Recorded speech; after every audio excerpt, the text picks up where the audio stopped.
चुनाव को वीरेंद्र जी इस बार किस तरह से आप देख रहे हैं?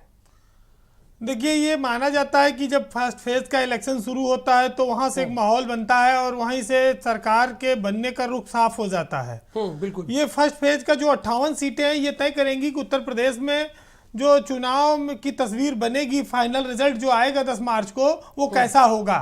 आप ये भी कह सकते हैं कि एक तरह से जीत की श्री गणेश यहीं से होगा और कौन सरकार बनाने जा रहा है ये भी यहीं से तय हो जाएगा।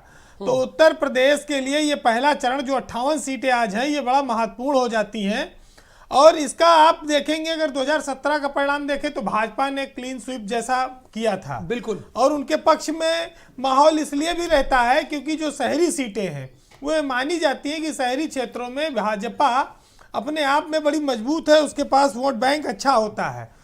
इस बार चुनौती देने की कोशिश की गई है। ये चुनाव दो ध्रुवीय है या चतुष्कोणीय है या 3 दलों के बीच लड़ा जा रहा है, ये सब चीज़ें आने वाले 10 तारीख को पता लगेंगी। लेकिन इतना ज़रूर है कि समाजवादी पार्टी और लोक दल के गठबंधन एक तरह से वहाँ पर फिर से जीवित हुआ है और एक विपक्ष के बहुत बड़ी भूमिका में है। और उसकी सभाओं में जिस तरह से भीड़ आ रही थी, ये किसान आंदोलन जो चला, ये सारी चीज़ें बताती है कि बीजेपी की हालत वहाँ पर अच्छी नहीं है। उनके विधायकों का विरोध हो रहा था, उनके मंत्रियों का विरोध हो रहा था। बीजेपी ने इसकी भरपाई की कोशिश की है। अब इसका परिणाम क्या आएगा ये दिखेगा। लेकिन एक चीज मैं अभी सुन रहा था तो इस चीज से हम लोग सहमत हो सकते हैं कि उत्तर प्रदेश में जो भी परिणाम होगा वो एक तरफा होगा। ये लंगड़ी सरकार नहीं बनेगी, जो सरकार बनेगी वो बहुमत की सरकार बनेगी। और इस बात के पूरे आसार हैं कि जनता अपना फैसला एकदम स्पष्ट सुनाएगी। तो आप कह रहे हैं कि लंगड़ी सरकार नहीं होगी, एक तरफा होगी। तो पिछली बार 17 का हिसाब जो देखिए तो उसमें भारतीय जनता पार्टी तो 53 सीटें लेकर आई, लेकिन अगर 12 में देखिएगा तो वहां पर समाजवादी भले ही नंबर 2 पर रही लेकिन सरकार वो बनाई थी। बसपा 20 सीटें पाकर नंबर 1 पर थी। देखिए, ऐसा है कि ये जो पश्चिम का इलाका है इसमें बीजेपी लगातार भारी थी। अगर ये 3 कृषि कानून ना आए होते तो इस बार भी बीजेपी संसाधन और समीकरण से वो पटकनी दे देती विपक्ष को।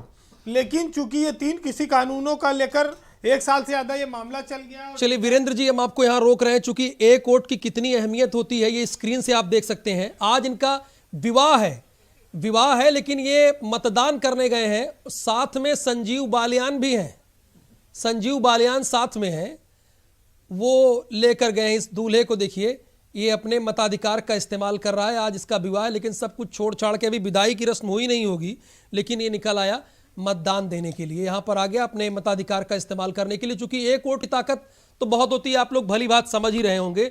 चाहे राजस्थान देख लीजिए, चाहे अटल जी की सरकार देख लीजिए, चाहे अहमद पटेल का चुनाव देख लीजिए, वहां तो आधे वोट से राज्यसभा के सांसद बन गए।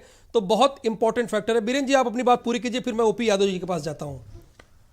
देखिए, हालात जो हैं वो यही थे कि पश्चिमी उत्तर प्रदेश में बीजेपी को इस बार बड़ी मेहनत करनी पड़ी। उसके पीछे यही था कि किसान आंदोलन हो गया, कैराना का जो मुद्दा था, जो पिछली बार मुजफ्फरनगर के दंगे के जो मुद्दे थे, पलायन के जो इशू थे, वो उतना चढ़ नहीं पाए।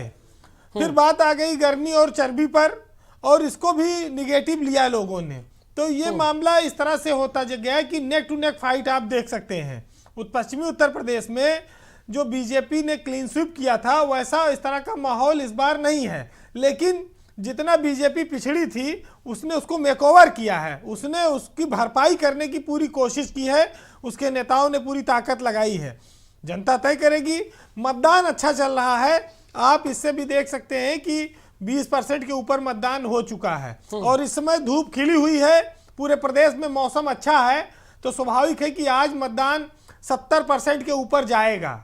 जी बिल्कुल, यानी आज ये अनुमान है, अगर 11 बजे के हिसाब से देखिए तो कहीं कहीं पर 22% वोटिंग हुई है। उसके अकॉर्डिंग हम मान सकते हैं कि 60 और 70% के बीच यहां पर मतदान हो सकता है और ये अच्छा संकेत है। अगर इतना फीसदी मतदान होता है, 70 के आसपास मतदान होता है तो वो बहुत अच्छा साबित होता है। ओपी यादव जी, ये 58 विधानसभा सीटों का इलेक्शन है पहले फेज में जी। इसमें 24 सीटें जो हैं जी, वो कहा जाता है कि वहां जाट बहुत प्रभावी हैं। जी। तो इस बार क्या किसान आंदोलन जो रहा, एक बार कानून बनाया गया, वापस लिया, 700 किसानों की मौत हुई, वो भी एक मुद्दा रहेगा?